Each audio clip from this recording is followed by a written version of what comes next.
Bueno, buenas tardes. Vamos a iniciar con el estudio de la unidad 3 que corresponde a nuestro programa y en esta unidad iniciamos el estudio del cálculo diferencial que se ocupa de analizar la variación o incremento de una variable en relación a otra. Por ejemplo, el crecimiento de una población a lo largo del tiempo o cómo cambia el precio de un producto respecto de la demanda del mismo.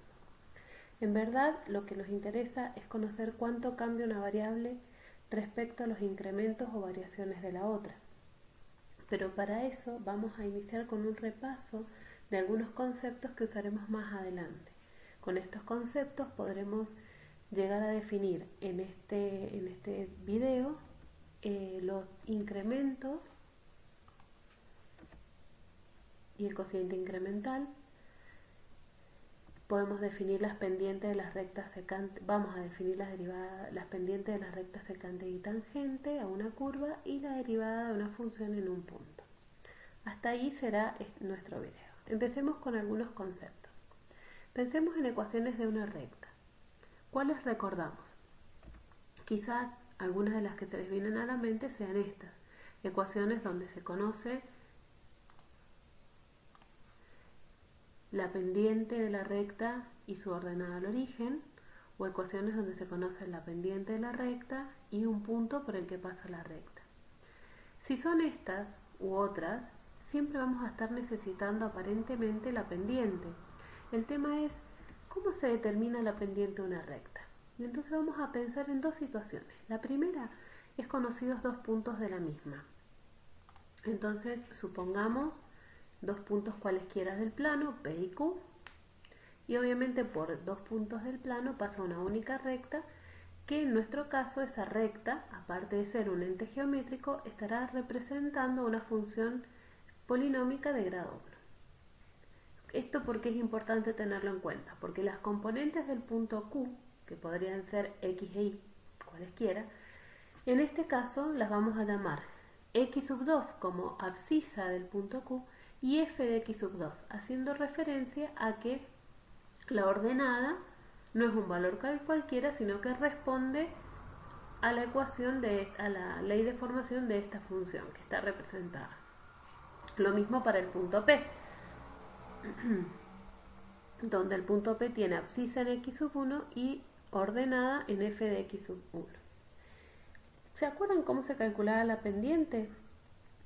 Yo creo que sí, porque lo hemos estado charlando en las clases que alcanzamos a tener. Y esta sería la expresión para calcular una pendiente conocida dos puntos. I2 menos I1 sobre X2 menos X1. ¿Quién es I2? ¿Quién es I1? Porque no aparecen en nuestro gráfico. Son respectivamente f de x sub 2 y f de x sub 1. Entonces, cuando nosotros miramos la expresión de la pendiente, vemos una resta en el numerador. En nuestro gráfico, ¿dónde está esa recta? Sería f de x sub 2 menos f de x sub 1. Quiere decir que la resta está en este tramito. Gráficamente la podríamos ver así. ¿Y dónde está el denominador gráficamente? X2 menos X1. Y bien, haciendo una analogía a lo que recién vimos, esa sería en X2 sobre X1. Entonces, en lugar de llamar I2 menos I1, o sea, llamar I2 a la ordenada del punto Q o I1 a la ordenada del punto P, asignémosle el nombre usando la función que está interviniendo en este momento. Y así la pendiente la podremos calcular con esa expresión, ¿sí? Con la diferencia de las imágenes sobre la diferencia de las abscisas. En el mismo orden, ¿sí? Nótese eso. Ahora, no es la única manera de calcular la pendiente de una recta. También la podemos calcular a partir del ángulo de inclinación de la recta, ¿sí? ¿Cómo se calculaba esto? Y eso dependía directamente, cuando yo hablo del ángulo de inclinación, fíjense que acá abajo nos ha quedado dibujadito un triángulo rectángulo. Entonces nosotros podíamos hablar de la inclinación de la recta, cuánto está inclinada la recta según la tangente trigonométrica de ese ángulo. Y de ahí que si ese ángulo es agudo, o sea, entre 0 y pi sobre 2, la tangente trigonométrica es positiva. En el caso que el ángulo estuviera que fuera obtuso, es decir, entre 0 y pi, la tangente trigonométrica sería negativa. Y en el caso en que la recta estuviera en la posición horizontal, el ángulo θ sería 0 y entonces la tangente trigonométrica sería 0. Y como la tangente trigonométrica es la que le está dando el signo, nosotros tendremos que para ángulos agudos las rectas tienen pendiente positiva, para ángulos obtusos las rectas tienen pendiente negativa y para el ángulo nulo la pendiente de la recta tangente también es nula. Entonces, resumiendo, ¿cómo podemos calcular la pendiente de una recta? Y si conocemos su ángulo de inclinación con la tangente trigonométrica. O si conocemos dos puntos de la recta, a partir de ese cociente de diferencias. ¿Sí? Bueno, estos conceptos los vamos a usar en adelante para definir otros nuevos conceptos, empezando por incrementos. Vamos a definir incrementos en una curva. Cuando hablemos de incremento, lo tomaremos como un sinónimo de variación.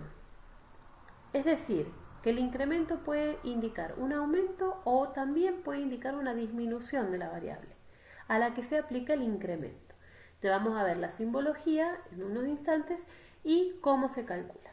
Entonces, veamos en este gráfico. Tenemos elegido el punto P, que es de la curva F, y lo vamos a considerar un punto fijo. Y vamos a tomar en la misma curva de F, un punto Q que será un punto móvil. Entonces las componentes de Q las llamaremos X y respectivamente F de X. La variación o incremento de la variable independiente, es decir, la variación o incremento de la variable X, se va a definir como un delta X. ¿Y quién es el delta X? Es la diferencia que existe entre X y A. Es decir, que si yo a este punto que es fijo, a este punto que es móvil lo pudiera acercar, el delta X va a ir cambiando en el tiempo. Ahora, bien como dijimos, los incrementos pueden ser positivos o negativos, porque aunque el nombre incremento suene a aumento, no siempre significa un aumento. ¿Quién va a ser en nuestro gráfico el delta X? Eso que está ahí, que si podemos hacer un poquito de memoria, era parecido, o sea, es el mismo segmento que habíamos marcado como x2 menos x1. Ahora, si esto que está acá es delta X, es decir, la variación que ha sufrido la variable independiente desde A hasta X, entonces X puede tomar una forma particular. Fíjense que X está de este lado, está a la derecha de A. Es decir que X es igual a A más delta X. ¿Sí? Ese sería el incremento o variación de la variable independiente. Y vale, es importante acá recalcar esto que está aquí. No necesariamente el incremento de la variable es un valor positivo. Puede ser positivo, negativo o incluso cero. ¿Sí? Enseguida vamos a detallar los casos. Veamos entonces qué pasa cuando trabajamos con la variable dependiente. Si la variable independiente pasó de A a X según un delta X, nosotros podemos mirar en el punto P al Q qué sucede con las imágenes. Y lo que vamos a ver es que los valores varían desde f de A f de X o desde f de X a f de A. Esa variación es lo que nosotros vamos a llamar delta I. ¿Sí? Ahora, como X te habíamos dicho que iba a ser igual a A más delta X, la imagen la puedo expresar de una manera distinta. En lugar de ser f de X, bien podrá ser f de A más delta X. Con lo cual, el incremento de I, en lugar de ser esta diferencia escrita, la diferencia va a seguir siendo siempre la misma, ¿sí? En lugar de ser esa diferencia, la podemos escribir así. Y así se puede leer un poquito mejor esto que suena por muchos lados, van a leer que el incremento de la función se expresa como la función en el punto incrementado menos la función en el punto sin incrementar. Fijémonos, ¿quién es el punto o valor incrementado? Entonces, ¿Qué podemos decir del incremento de la función o delta i? Que siempre va a resultar como el valor de la función en el punto incrementado, como les decía recién, menos la función en el punto sin incrementar. Así como el delta x, o sea, el incremento en la variable independiente puede ser positivo, negativo o nulo, el incremento en la variable dependiente también puede ser positivo, negativo o nulo. ¿Qué haremos nosotros? Vamos a ver algunas opciones ahora que surgen de combinar distintos valores de delta x y de delta y.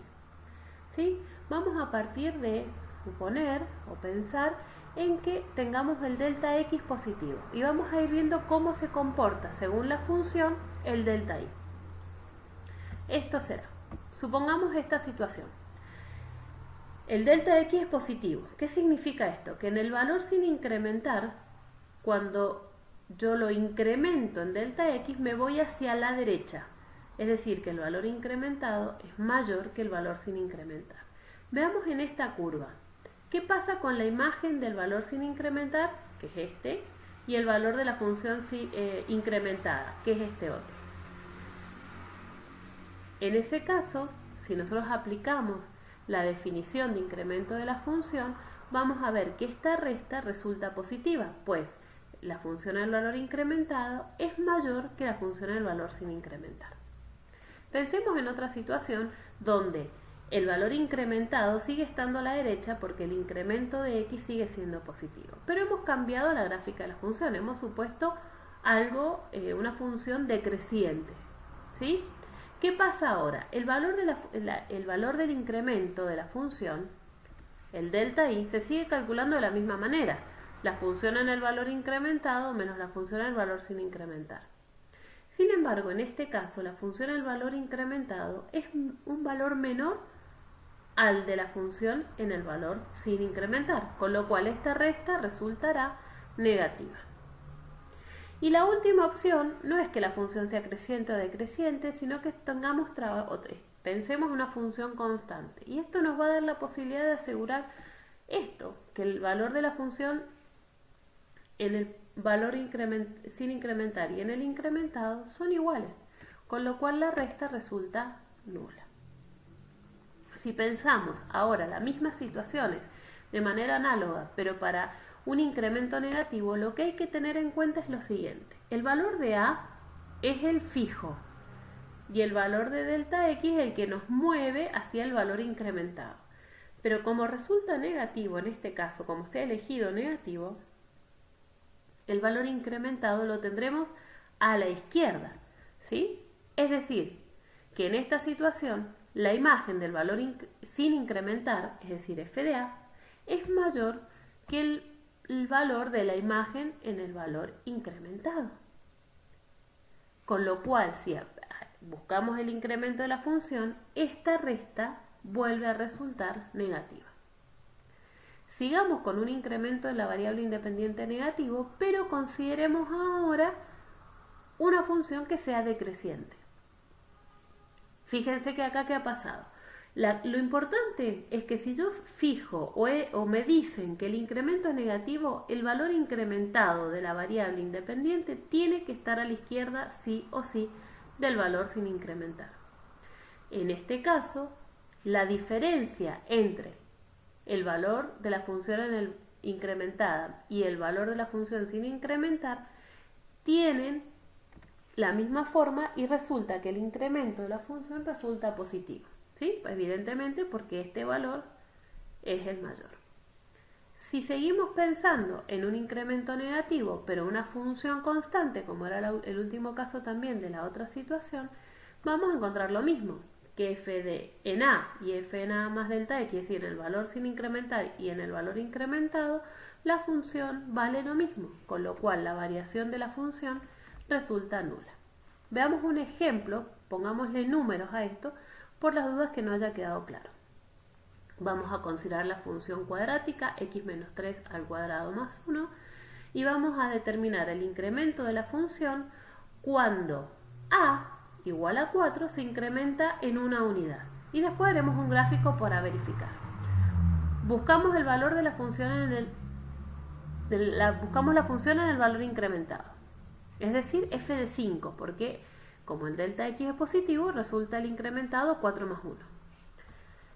Buscamos el valor de la función sin incrementar, es decir, en 4. ¿Cómo buscamos los valores de función? Recordemos que esto siempre se hace de la misma manera y es reemplazando en el valor de x por el valor que tengamos acá. Entonces, cuando hacemos esta resta para calcular el incremento de la función, esa resta resulta positiva, ¿debido a qué? A que el valor de la función incrementada es mayor al valor de la función sin incrementar. Veamos gráficamente esto. Este gráfico que está en azul, entonces como les decía, el gráfico de la función está en azul. Y en rojo podemos ver marcados el delta x y el delta y respectivamente. ¿Sí? El delta x era la diferencia entre el valor incrementado, que era 5, menos el valor sin incrementar, que era 4. Y respectivamente el delta y. Y acá podemos observar gráficamente cómo la imagen del valor incrementado es mayor que la imagen del valor sin incrementar. Bien, veamos ahora otro ejemplo. Y en lugar de tomar un valor de a que esté en el tramo creciente de esta función, vamos a tomar un a igual a 1, es decir, que vamos a estar en el tramo decreciente. Aclarando esto, podemos ir anticipándonos los resultados. ¿Qué vamos a hacer? Lo mismo, vamos a buscar el incremento de la función a través de la función incrementada menos la función sin incrementar y nos dio lo que esperábamos, ¿sí? Nos da negativo. Gráficamente, ¿esto cómo puede observarse? Bien, fíjense. El valor sin incrementar era 1, el incremento 1 también, con lo cual el valor incrementado nos queda siempre a la derecha. Pero ¿qué pasa ahora? El valor de la imagen, la imagen incrementada, digamos, ahora es menor que la imagen sin incrementar, y de ahí que esta diferencia sea nula. Ya habiendo definido incremento de las variables independientes y dependientes respectivamente y viendo en la gráfica cómo se comportan en el gráfico de la función, vamos a definir el concepto que sigue, que es el de cociente incremental. Y para eso vamos a considerar un elemento a que pertenezca al conjunto dominio de la función. De manera que, en base a lo que ya hemos visto, a sea la abscisa del punto fijo, x sea la abscisa del punto móvil, vamos a llamar cociente incremental nada más y nada menos que al cociente de los dos incrementos, pero no en cualquier orden, sino el incremento de la variable dependiente dividido o sobre el incremento de la variable independiente. ¿De qué otra manera podemos expresar esto que está acá, este cociente?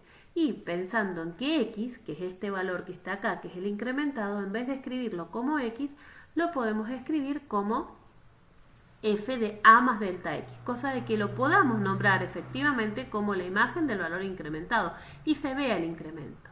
Las dos expresiones son válidas, ¿sí? Y según lo que queramos hacer es la expresión que usaremos. Ambas expresiones reciben el nombre de cociente incremental o también razón de cambio medio o promedio o tasa de cambio medio. Gráficamente, ¿qué va a representar esto? En esta situación, el cociente de delta y sobre el delta x. Vayan pensando, ¿qué puede estar representando gráficamente ese cociente? A ver si hemos pensado un poquito relacionando con lo que vimos al principio como conceptos previos. Vamos a unir los puntos P y los puntos Q. Perdón, los puntos P y Q. Y esa unión es a través de una única recta, ¿sí? Que fíjense, corta a la gráfica de la función en esos dos puntos. Esa recta recibe el nombre de recta secante a la curva. ¿Quién es delta y sobre delta x para esta recta secante? Pensémoslo en base a lo que estuvimos viendo como conceptos iniciales para este estudio. Si acá pensamos en un ángulo de inclinación de la recta secante, ese ángulo de inclinación tiene como cateto opuesto al delta y y como cateto adyacente al delta x. Opuesto sobre adyacente, porque ese es el cociente incremental, delta y sobre delta x. Opuesto sobre adyacente. ¿Qué representaba? Exactamente, yo creo que todos lo están pensando. Representaba la pendiente de la recta, cuando nosotros conocíamos el ángulo de inclinación de la misma. Quiere decir que el cociente incremental, delta y sobre delta x, o la función incrementada menos la función sin incrementar sobre el incremento, estaría representando la pendiente de esa recta secante. Veamos un ejemplo a ver si mejora esta explicación. Vamos a seguir con la misma función cuadrática. En el a igual a 4 con el delta x igual a 1, vamos a calcular el incremento de la función, cosa que ya hicimos, pero se agrega esto. Cuando yo calculo el incremento, la función incrementada, lo que estoy definiendo es el punto Q, ¿sí? Que era el punto móvil, habíamos dicho, y P era un punto fijo. ¿Qué componentes tiene el punto móvil? La abscisa, que en este caso es 5, ¿por qué? Porque es A más delta X, o sea 4 más 1. 5, y su imagen que es 5. De ahí surge el punto Q. ¿Quién es el punto P? Es F de A, que ¿quién era A? 4. Y F de A, 2. De ahí surge el punto 4, 2. Entonces, si buscamos ya tenemos lo que hemos ampliado acá, lo que veníamos haciendo es que hemos buscado quiénes son el punto P y el punto Q de la curva. Calculemos el incremento de la función, que ya lo habíamos hecho, y calculemos ahora el cociente incremental. Claro, esta diferencia nos daba 3. El incremento de la función nos daba 3. El incremento de la variable independiente estaba informado y era 1. Haciendo los cálculos pertinentes, usando uno de los puntos y lo que ahora sabemos que es la pendiente de la recta secante, podemos encontrar la ecuación de la recta secante. Entonces, gráficamente, ¿con qué nos encontraremos? Con esta situación, ¿sí? Donde por el punto P, que era el 4, 2, y el punto Q, pasa una única recta y es esta que está pintada en rojo. La pregunta que viene a continuación es la siguiente. Hasta acá todo bárbaro. Yo ya sé que lo que es el cociente incremental, que representa, que es una tasa de cambio promedio de la función, y gráficamente que cómo se puede entender que es la pendiente de la recta secante a la curva por esos dos puntos. Ahora, si este era un punto fijo, ¿por qué habíamos llamado a este punto móvil? Porque quizás lo que a nosotros nos interese no sea solamente una situación estática de la función, sino decir qué pasa bien cerca del punto fijo. Es decir, qué pasaría si nosotros a este punto que es móvil lo hacemos acercarse al punto fijo. ¿Qué va a ir pasando con la recta secante? Veámoslo en una animación de GeoGebra. ¿Se puede observar? Fíjense lo que le pasa al punto Q. El punto Q, ya va a entrar en pantalla el punto Q, se va acercando al punto P. Esto que está acá es delta X. Esto que está aquí es delta Y. Y esta que está acá es la recta secante. ¿Qué le va pasando a la recta secante? Va cambiando de posición.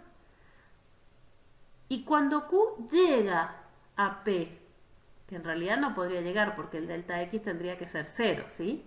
Y en el cociente incremental el delta X está en el denominador, con lo cual no podría valer 0. Pero yo lo puedo hacer tender a 0. ¿Qué le pasa a la recta secante? ¿Qué posición casi que toma? ¿Lo van viendo? Acá hay una pista. Es la posición de la recta tangente. ¿Cuándo una recta es tangente a una curva? Cuando toca a la curva solo en un punto. Entonces, volviendo a la presentación,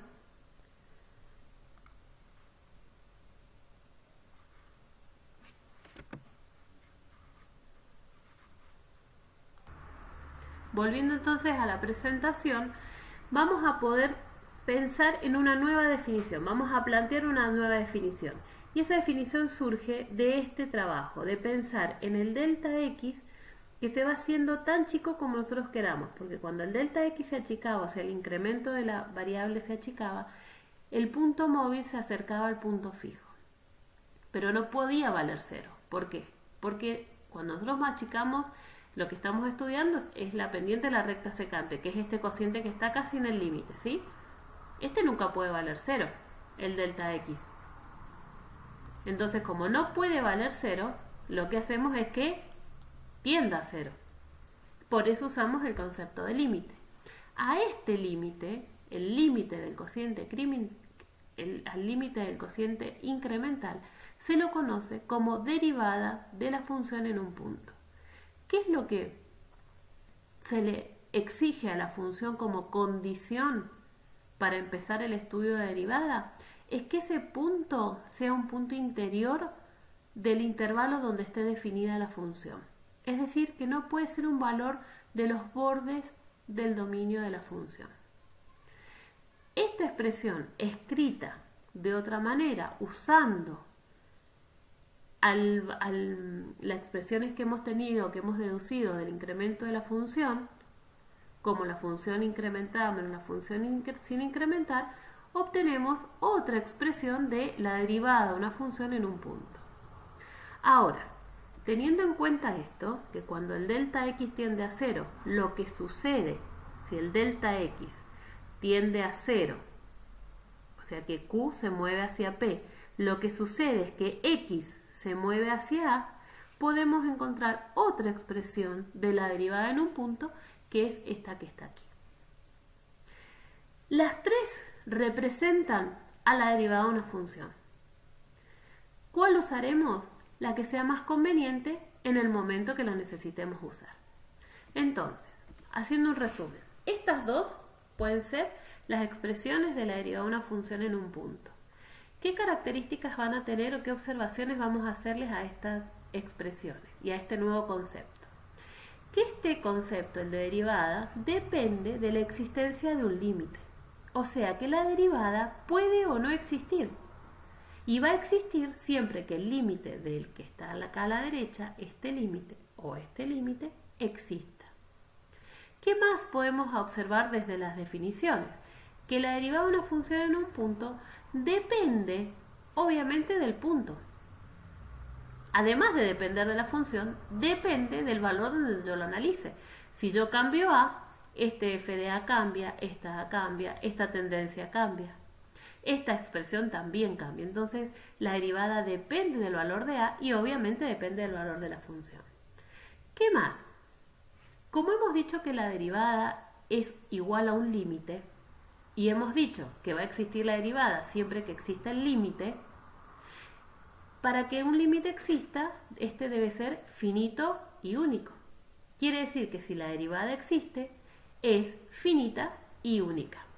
Y otras formas de expresar a la derivada en lugar de f' de a es con estas tres notaciones. Este cociente, donde se indica que es la derivada de la función respecto de x en a. Acá se lee lo mismo, derivada de la función en a. Y acá se lee exactamente igual que esto, escrito de otra manera, donde está aplicada. ¿Se acuerdan que habíamos dicho que el cociente incremental representaba a la razón de cambio promedio de la función? ¿Sí? No gráficamente, sino en el concepto. Es cómo cambiaba la función en un promedio, en un determinado intervalo que era el delta x. Ahora, cuando nosotros hacemos que este delta x tienda a 0, esa razón de cambio promedio pasa a ser una razón de cambio instantánea. Incluso recibe el nombre de rapidez instantánea de cambio. Bien, veamos un ejemplo para finalizar, como para asentar estos conceptos. Lo que vamos a hacer es calcular la derivada de la función h en 4. Recordemos entonces que la derivada de la función tenía dos expresiones. ¿Cuál me conviene acá? Esta que es sencillita. ¿Por qué es más sencillita? Porque yo no tengo el delta x. No me están dando un valor. Entonces no me conviene usar la expresión que usaba el delta x. Me conviene expresar aquella que usa el valor de la función menos el valor de la función en a. ¿Sí? Entonces, ¿cómo calculo f de x? Y f de x ahora es nuestro h de x. ¿Cómo calculo f de a? Y será h en 4. Es decir, reemplazo por 4 aquí y eso nos da 1. Calculemos el primer límite, entonces, lo planteamos. El límite, perdón, h', es decir, la derivada de la función h en 4 será el límite de h de x menos h en 4 cuando x tiende a 4 sobre x menos 4. Si yo resuelvo este límite y lo miro, lo primero que hacíamos era hacer una sustitución directa que no la escribíamos, pero mirábamos a qué tendía. Y lo que yo puedo ver acá, ¿qué es? Que si x tiende a 4, esta expresión tiende a 4 menos 3, 1, raíz cuadrada de 1 es 1, menos 1, 0. Y en el denominador me encuentro con que si x tiende a 4, esto tiende a 4 menos 4, que también es 0. Quiere decir que me da indeterminado. Pero antes me habían dicho que si la derivada iba a existir siempre y cuando el límite existiera. ¿Cómo puede ser que me dé indeterminado? Y porque si nos vamos al origen de la definición, fíjense que acá cuando x tiende a, esto es f de a menos f de a, o sea que tiende a 0. Y esto es a menos a, o sea que tiende a 0. Quiere decir que en el primer armado de la derivada esto tiende a 0 sobre 0, es buen indicio. Vamos por buen camino, hemos planteado bien la definición de derivada. ¿Qué es lo que hay que hacer? Salvar la indeterminación, ¿sí? Aprovecho acá para decirles que este 0 sobre 0 no se escribe como un resultado. Recuerden que es solo una tendencia. Bien, entonces tengo que salvar la indeterminación. Más adelante vamos a ver otras herramientas que quizás sean más prácticas, pero por ahora lo único que tenemos para salvar la indeterminación son los casos de factoreo o la racionalización que llamamos, que no es exactamente una racionalización, sino multiplicar por esta operación que está acá en el numerador cambiada de signo, con toda la intención de que nos quede el producto de la resta por la suma de dos expresiones. ¿Sí?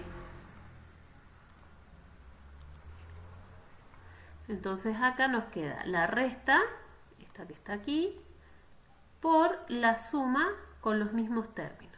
¿Y ahí qué aplicábamos? La diferencia de cuadrados. Y en el denominador no aplico nada, no hago nada. ¿Por qué? Porque yo tengo el x menos 4, que es el que me está generando el 0 del denominador. Ese es el que yo voy a querer simplificar. Entonces no lo distribuyo porque si no me lo voy a perder en la distribución. No lo voy a poder simplificar luego. Entonces, aplicando en el numerador la diferencia de cuadrados, cancelando, simplificando en este caso la raíz cuadrada con el cuadrado, fíjense que no es casual esto, no es inventado, es para que suceda esto, que yo me pueda deshacer de la raíz, nos va a quedar x menos 3 menos 1. Eso es x menos 4. Bárbaro, entonces quiere decir que yo puedo simplificar x menos 4 con x menos 4 y en el numerador me queda un 1. Claro, cuando x tiende a 4 el denominador ya cambió, ya no está más el x menos 4 que se hacía 0. Nos ha quedado este término, esta expresión, que resulta ser que existe y vale 2. En consecuencia, la derivada de la función h en 4 es un medio. Bueno, espero opiniones y los veo en el próximo video.